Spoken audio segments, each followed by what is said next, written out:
setting the stage for your cooking show. Your niche is very important because you don't want to confuse your audience, you don't want to confuse your brand. The secret sauces of this is, I started with an iPhone. This is all you need to start your cooking show. That's the simple part of creating your setup.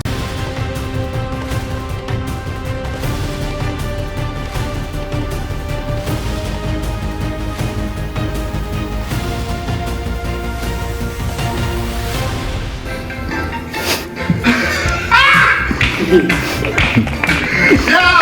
that's my hair. It's another winner. That's what's up.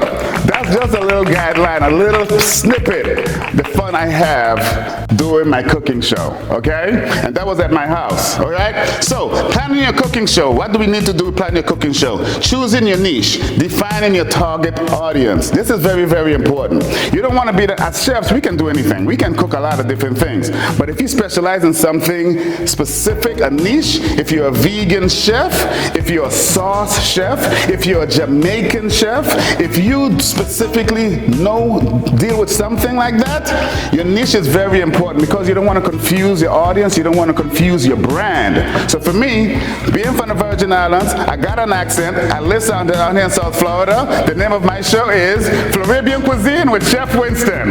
Let's get to cooking.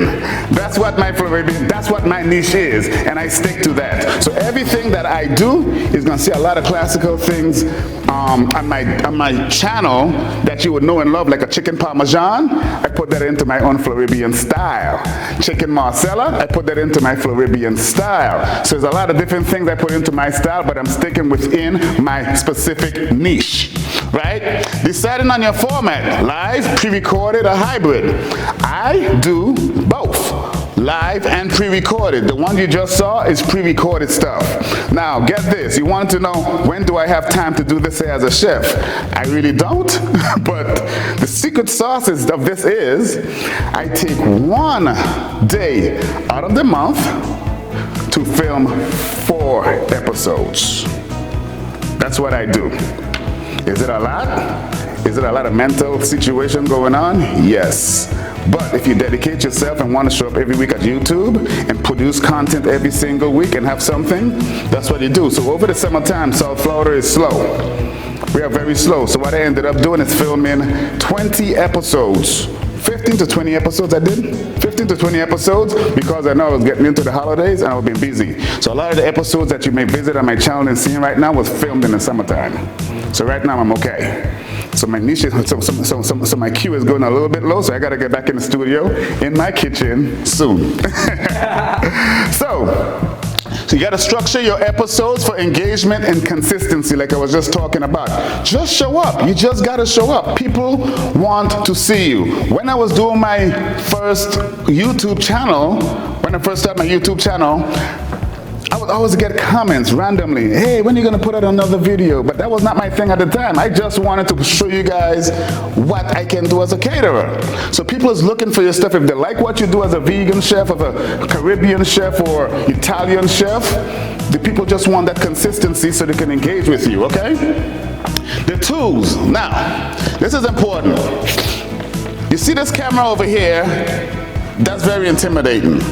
I've got a camera just like that. I just started learning how to use it 2 months ago. I started with an iPhone, my iPhone.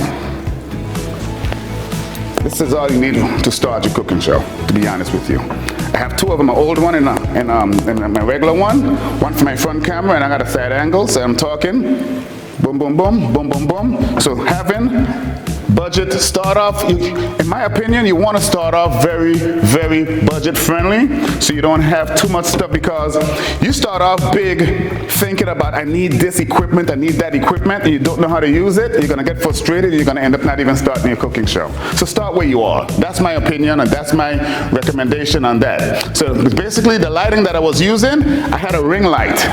I'm still using until today. I don't have a big boom situation. See, I know those words, man, boom.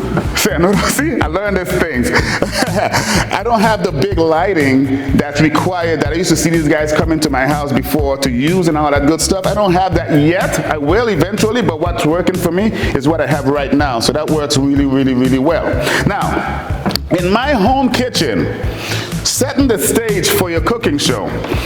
If you don't have an island like what I got in my kitchen, you can get your 4-foot stainless steel table that sits about 30 feet high. Step one. Set that in the center of your kitchen, and when you put your iPhone on you in the center, you want to make sure you don't have no dead space. Dead space, you want to have it, enough where you're not cutting your head off, of course, but you always want to double check and double check. Dead space, and you can see the table, you can see your products, you can see your little stove, and if you don't have a stove, you can get your little portable stove that we use for catering as your cooking item, and if your back stove can be your backup. Okay? Back stove could be a backup on that part. That's the simple part of creating your setup.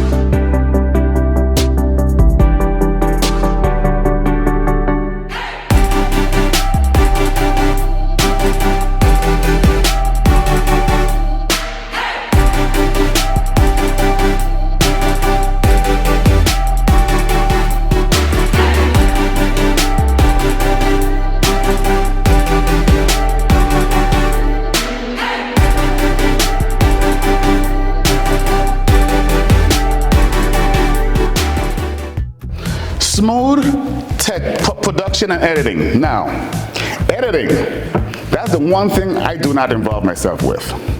Editing is a totally different beast. That's a totally different situation right there. What I have done, I've got two editors.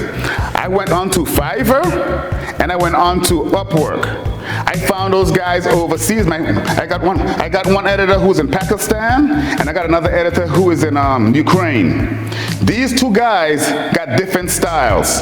I use one just for vlogging, and he creates a great story about me.